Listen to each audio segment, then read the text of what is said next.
Oi, pessoal do Divã Literário, tudo bem com vocês? Não é por esse tempo aqui que a gente vai fazer esse vídeo de hoje. É porque agora, nesse quarto e último trimestre de 2025, é tempo de clássicos. Vamos saber por que logo depois da vinheta.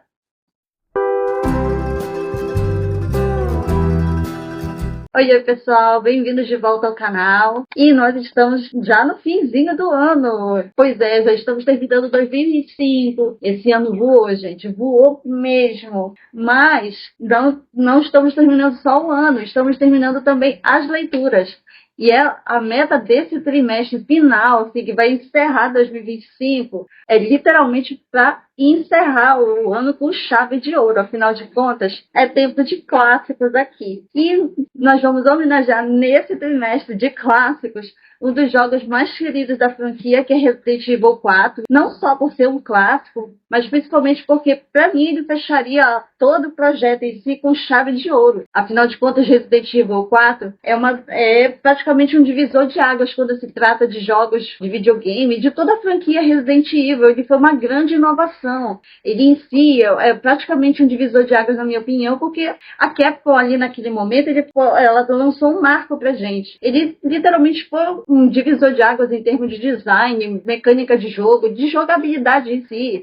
Ele praticamente foi ali aquela senhora mudança para toda a franquia. Nós tivemos, inclusive, a perspectiva da câmera no ombro, que era até então uma novidade, já que nos jogos mais clássicos, até o terceiro, mais ou menos, e mesmo no Resident Evil 0, a gente tem aquela perspectiva da câmera fixa, que meio que acompanha ali o personagem, mas enquanto mudando o cenário ali de forma fixa. E com Resident Evil 4, a gente tem essa mudança aí da câmera no ombro, que é também uma perspectiva muito interessante, que para nós da literatura nós chamamos de narrador observador, que é o narrador ali contando as coisas, como elas acontecem ali, enquanto o enredo está se desenrolando. E isso mostra que a Capcom não tem medo algum de inovar, já que tivemos essa inovação em 2005 com Resident Evil e tivemos outra mudança aí em 2017. E a gente teve com Resident Evil 7 e Resident Evil Village também, que a partir daí a gente teve essa perspectiva da câmera, assim, trazendo para nós a perspectiva da jogabilidade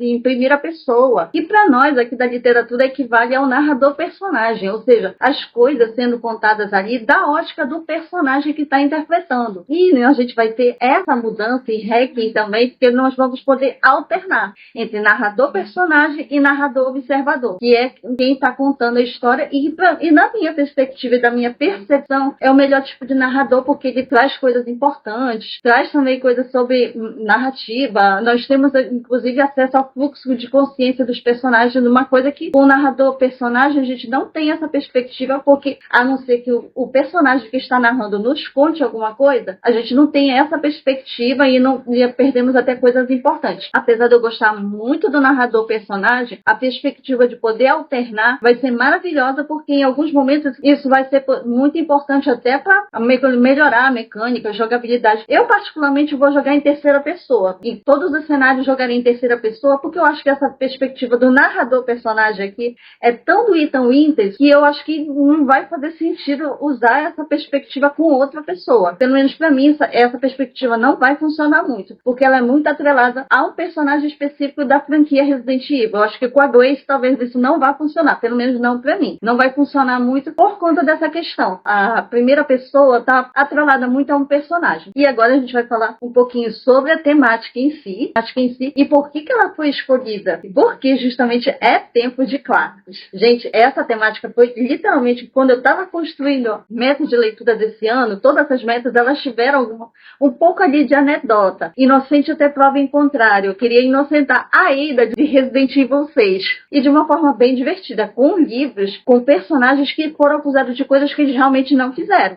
A Ada foi acusada da maior parte das coisas que ela fez. Mas o que Carla Ann Davis fez, ela não é culpada. Então aqui a gente, de forma divertida, tentou inocentá-la. Na segunda meta, Mamãe Querida, de forma divertida, quis falar um pouco sobre maternidade. E por que não falar de maternidade maternidade, puxando duas personagens de Resident Evil que, à sua maneira, falam para nós sobre maternidade. E na terceira meta, de forma divertida, eu quis dizer a Claire Redfield, na Ilha Halford. E na Antártida, ela teve as piores férias da vida dela. Foi divertido? Não, com certeza não. Mas a meta de leitura, sim, foi muito divertida. Eu tive a oportunidade de ler livros entre contemporâneos e clássicos que trouxeram essa perspectiva das férias frustradas e foi muito divertido. E já para construir essa meta, teria sido muito mais difícil se eu não tivesse tido contato, por exemplo, com o podcast de uma studtuber, que é a minha favorita, que é a professora Bruna Martioli, que lançou o podcast chamado É Tempo de Morangos, em homenagem, obviamente, a um clássico da literatura, que é a obra A Hora da Estrela, da nossa autora queridíssima Clarice Lispector. E por conta dessa homenagem aí a um clássico da literatura brasileira, aí teve aquele estalo. Por que não homenagear clássicos, jogos clássicos? E por que não trazer a leitura de livros clássicos esse ano? Então, para encerrar o ano, é tempo de morangos? Então, em homenagem ao tempo de morangos, é tempo de clássicos aqui. Então, para a leitura desse quarto e último trimestre, em homenagem, obviamente, a Resident Evil 4, eu vou homenagear uma personagem que, na minha opinião, eu acho que é muito injustiçada. Uma personagem clássica que é muito injustiçada, que é a Ashley Wayham. De novo,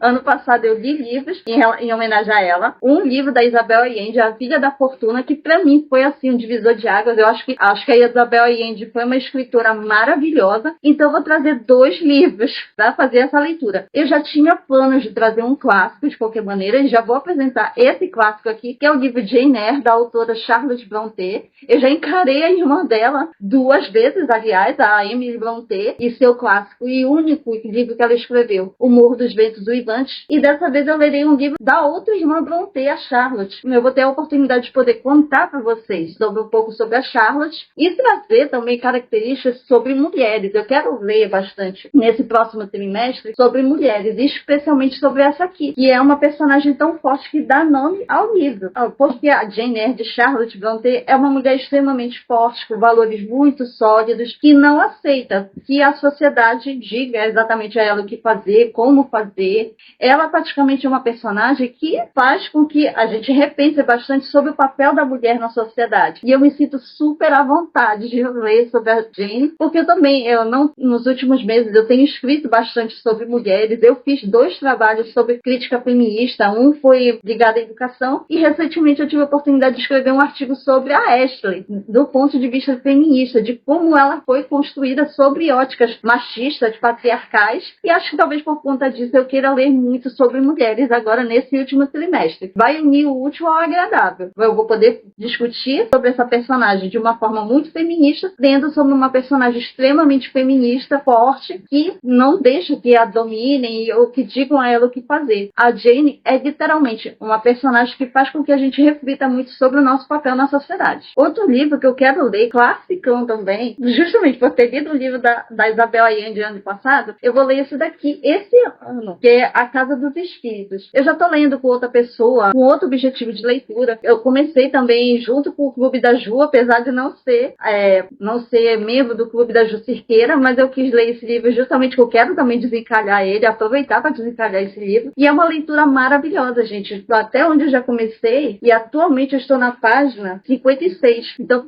até aqui, até a forma como a Isabel Allende constrói os personagens é muito rica. Ela traz uma forma de narrar que é única. Esse já vai ser o 2º livro dela. E eu estou muito encantada com a ideia, gente, de poder trazer mais um livro da Isabel Allende aqui pro Divã Literário. E se der tempo, gente, eu vou trazer esse outro classicão aqui para ler aqui pro Divã Literário, que é o livro 100 Anos de Solidão, do Gabriel Garcia Marques. Vai ser o meu 2º dele também, porque ano passado eu li Em Agosto Nos Vemos, do Gabriel Garcia Marques. Apesar das pessoas dizerem que aquele não parece Gabriel Garcia Marques falando, tendo sido publicado póstumamente pelos filhos dele, os 2 filhos Garcia Barca, mesmo assim eu acho que foi uma boa porta para conhecer a literatura do Gabriel Garcia Marques. E esse livro aqui foi super indicado para mim. Todo mundo fala que ele é muito bom, os fluxos de consciência, a forma como o autor construiu a história aqui é muito boa. Eu acho que vai ser uma boa oportunidade de poder ver outra coisa escrita por ele, apesar de que Em Agosto Nos Vemos foi uma boa forma de conhecer a escrita do Gabo, até porque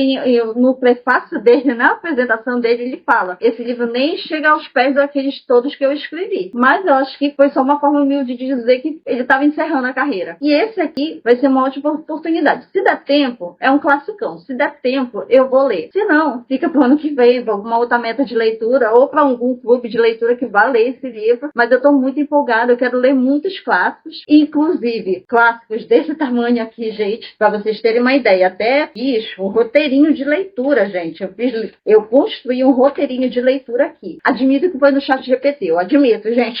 Mas deu para fazer uma boa divisão aqui, foi ótimo. Inclusive, eu fiz esse roteiro por semanas e também fazendo uma correlação desse livro aqui com a franquia Resident Evil, como eu posso avaliar a Ashley a partir da perspectiva de Charlotte Brontë. Vai ser bem interessante essa leitura. É desse jeito que eu vou encerrar aqui o vídeo, pessoal. Eu gostei muito de poder trazer esses livros para cá e espero poder concluir essas leituras com chave de ouro, porque as metas já estão divididas, inclusive cada uma para cada mês. Eu pretendo ler cada uma em 3 meses. Na verdade, essa daqui eu estou lendo agora, comecei agora em setembro para ver se vale a pena incluir nessa meta. Então a leitura está dividida em 4 meses de leitura. Vamos ver se vai dar certo, mas eu estou muito empolgada. Espero que vocês gostem de acompanhar, porque eu também estou muito empolgada, inclusive, com a meta desse trimestre. E se você gostou desse vídeo, é só continuar acompanhando aqui. E se você gosta de leitura, de literatura e tudo relacionado ao mundo dos livros, é só continuar acompanhando aqui, se inscrever, ativar o sininho, que é para não perder nenhuma novidade do canal. E se você ainda não é meu seguidor lá no Instagram, eu vou deixar o arroba aí na tela. E vamos lá, rumo ao fim de 2025 e aproveitar essas leituras aqui. E eu vou me despedindo por aqui, gente. Tchau.